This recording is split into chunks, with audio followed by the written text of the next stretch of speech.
me, poetry is the last kind of pure art, and in some ways I want it to have a small audience. So I might be a little slightly different from a lot of people in that as long as it's sort of this impassioned group of people who just love everything about the written language, that's enough for me. On November 7, 2012, at LA's Ruskin Art Club, poets Dana Gioia and Victoria Chang read from their work. Then, as you'll see in this video, they took questions on the current state of poetry. Gioia is a former NEA chair and author of Pity the Beautiful. Chang is the author of Salvinia Molesta, and she is editor of the Anthology of Asian American Poetry.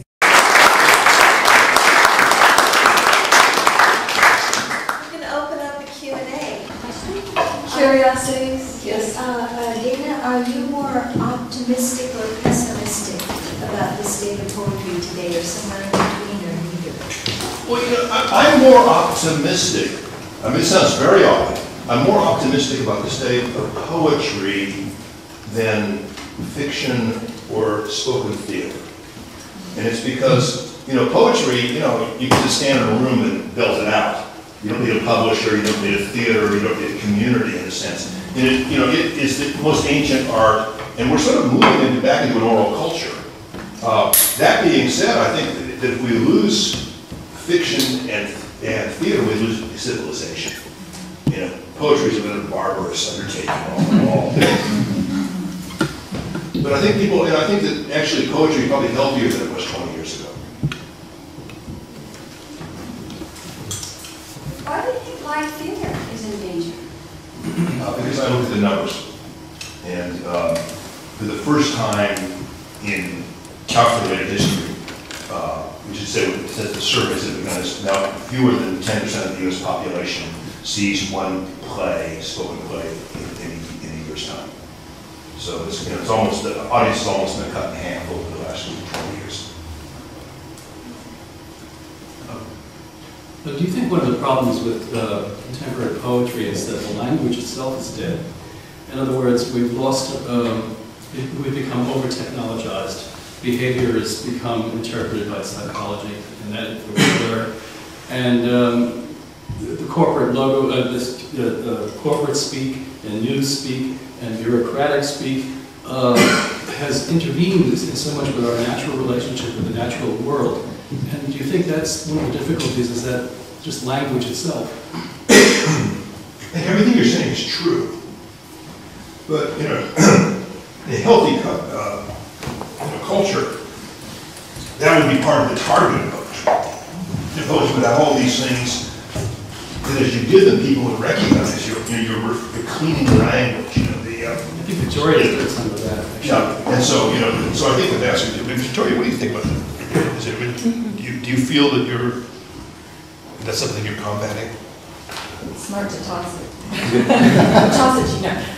You know, I don't know how I feel about, because every time I feel as if I'm going back to the earlier question, and every time I feel as if poetry is sort of irrelevant now, I'm proven otherwise, you know. And so, you know, I feel like the problem for me is that the biggest disconnect is, you know, when I'm around poets and literary types and writers, it feels so lively, and I'm completely a different person. But then I go back to my regular life, and no one reads anymore. And you know, they don't even read magazines or newspapers or anything. And so I feel torn about that, because to me, poetry is the last kind of pure art, and in some ways I want it to have a small audience. So I might be a little slightly different from a lot of people in that as long as it's sort of this impassioned group of people who just love everything about the written language, that's enough for me. But I'm very aware of what the Poetry Foundation has been trying to do for the last, you know, 5 or 10 years, ever since they had that large grant, and, you know, getting poetry on buses and trying to get poetry out there. But, you know, for me, I almost feel like it's maybe poetry is just for a small population, and that's okay for me. But I think for me, it's a very personal thing, and I might be very different in that regard. Dana was talking about writing for jazz, and you notice the old Cole Porter or the Gershwins or Irving Berlin, their lyrics fit so well because they were drawing from a language that had slang, because it was the Jewish generation that came from the old country. They reveled in American pizzazz and the speed of the language and everything, and the idioms.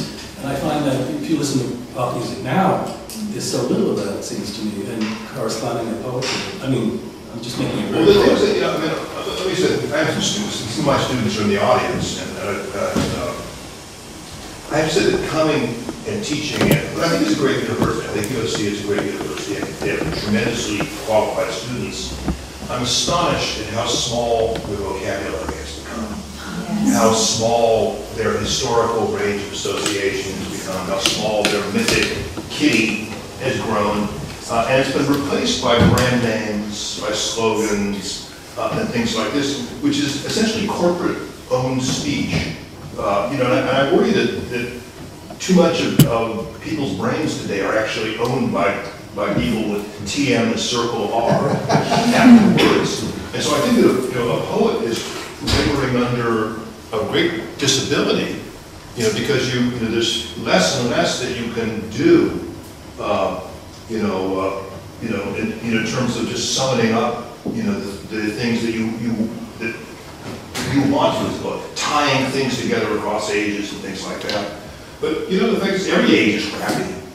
And the artists in an age have got to deal with with the issues, and we'll see where it goes. But I do think that there's a real battle about language itself right now, and I think corporate ownership. I say this as somebody who's a free market person. I think corporate ownership of language and the way that some of the best minds in the country are just trying to lodge these names and these slogans in people's minds quite successfully. Becomes a cumulative issue over time. And some of what you're saying, or maybe I'm putting words in your mouth, or some of what you're saying is that in some ways poetry, the language of poetry has become somewhat out of touch with the current landscape of whatever it is that we live in. And I think the question is, does poetry have that mission to be in touch with the current society, and what should poetry's mission be? And for me, I don't have easy answers to that question, but many have argued that poetry's existence in the academic sort of environment has made it more, the ivory tower has made it more sort of out of touch with the rest of the population. And there is an argument for that, I think. And so I think those are much larger issues. But I worry that an art that's written only for other artists in the same discipline becomes decadent almost immediately. I have one question over here first, sorry. Yeah, that was a great conversation. So Dana, I hear you on the spiritual impoverishment of my generation, though I know that's a sterile word that you might not choose. I don't think it's your generation, I think it's total. My generation is probably worse. Oh, you think your generation is worse? Interesting, okay. But for those people who are hungry for depth or anesthetized, what do you think that the artist can do in order to reach them? In respect to, I know that you think a lot about Eliot's objective correlative, but I mean the thing is that oftentimes I find it so idiosyncratic about how people find that depth. So do you think that there is one way? No, not the least. I think if I recently reread Dostoevsky's The Idiot, and just the spiritual intensity of that work, just moment by moment, is extraordinary. And what seems to be at stake in that work is so extraordinary. And that's what it seems like if you're always gambling at the dollar table, it's not going to be very interesting. And I think that, go after the cosmic stakes, go after eternity. It's good. I wrote a piece on John Donne about a year ago, and just reading Donne, the struggle. I mean, both the erotic poetry and the religious poetry is of a piece. Yeah. You know, this is just an ambitious kind of imagination. And I think that that's that kind of energy. I mean, people respond to films. I mean, people, you know, there'll be a film that sort of engages us, and even though the film isn't perfect, they're responding because at least something seems to be, doors seem to be opening.